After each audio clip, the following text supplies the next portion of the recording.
This year's post-budget election poses another challenge for Treasurer Frydenberg. He's held his Melbourne seat of Kooyong for more than a decade, but in 2022 he's going up against one of the many cashed-up pro-climate independent candidates, taking on moderate Liberals in what are traditionally blue ribbon seats.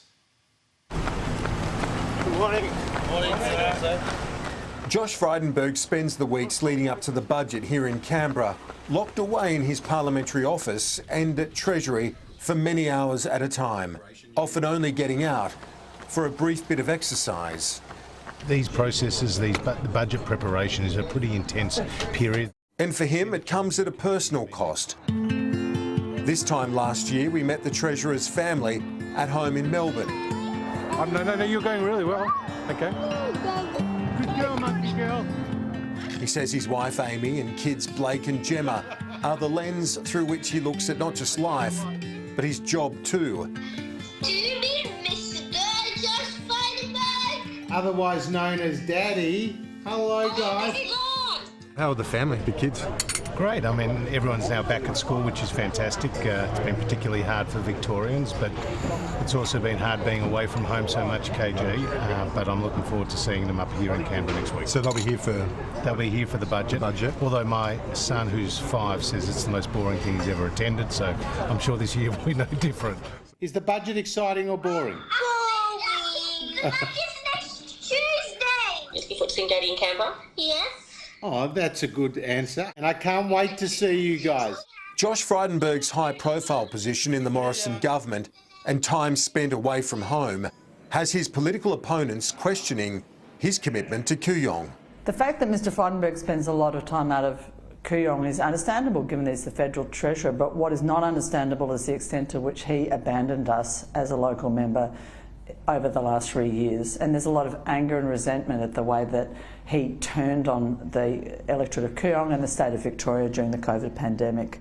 The Deputy Liberal leader holds his seat in Melbourne's eastern suburbs by a margin of just 6.4%. Last election, his major challenger was the Greens candidate. Now he's facing a new fight against independent candidate Monique Ryan, a medical specialist from the Royal Women and Children's Hospital.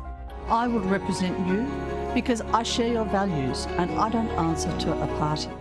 She's one of a growing cohort of independents challenging Liberals this election, campaigning on climate action and a federal anti-corruption commission, part of the Voices Of movement, which is in part being bankrolled by Climate 200, a fundraising group set up by activist Simon Holmes à Court.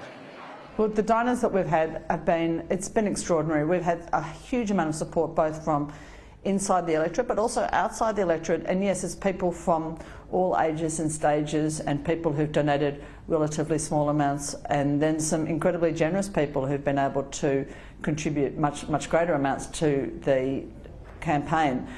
This is it's a David versus Goliath battle. Already her campaign has received more than $950,000 in donations, but insists not all of that has come from Holmes à Court. Way less than half of our funding to date has been from Climate 200, and Climate 200 is just a single donor. The Teal independents are providing a challenge, aren't they, to you and your colleagues in Wentworth in Sydney and North Sydney.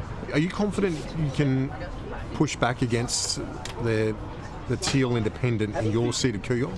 Well, I don't take anything for granted, and I've been very fortunate to be elected by my community 4 times, and I'm very grateful for that. I continue to work hard for my local community, but we're up against these fake independents.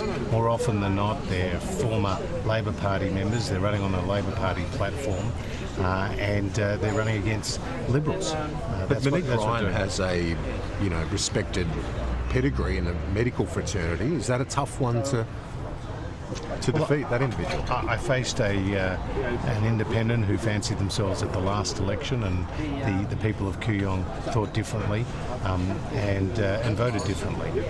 But of course, we don't take anything for granted, continue to work hard for my community. But these independents are certainly acting like a political party. The strings are being pulled elsewhere. And in the case of my opponent, who calls themselves an independent, they're a former member of the Labor Party, something they sought to cover up.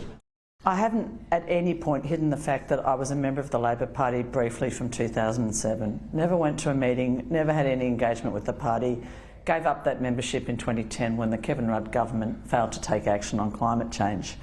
To call me a fake independent is just cheapening what the people of Kooyong feel and want, which is someone who actually represents what they want. That, she says, is action on climate change.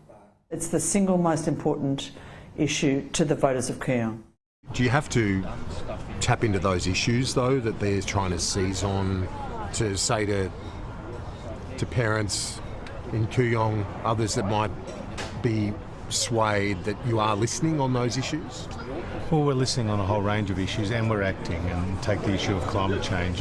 We're committed to net zero by 2050. We've put in place significant policies to help ensure that smooth transition. We're driving electricity prices down. We're ensuring the reliability of the grid, and we're also seeing a smaller carbon footprint in a way that many other countries are not. So you think he's been a good member for this community? Definitely. Josh Frydenberg's an intelligent fellow. He's doing his best he can. Been a good member for this area? I do emphatically, yes. And will you be voting for him? I will be voting for him. Some of those in the health space in the Treasurer's electorate are also backing him. From a local perspective, Josh has always been at the end of the phone call for me, whether it's policy questions, questions on superannuation and access for cancer patients, or just about local issues. We've had such a wonderful relationship with Josh. The election outcome in Kooyong could very well influence who becomes the next Liberal leader. If the coalition loses government at the May election, any contest for the Liberal leadership is expected to come down to Josh Frydenberg and Defence Minister Peter Dutton, who came close in the 2018 ballot, ultimately won by Scott Morrison. If the coalition doesn't win the election, will you step up as leader? I'm focused on one thing, Kieran, delivering a budget that supports families, that supports small businesses, that sees further investments in our regions, that of course enhances our national security and meets some of those new threats that we face. The view is, though, that if you don't win, that it'll be you and Peter Dutton. Are you here for the long haul?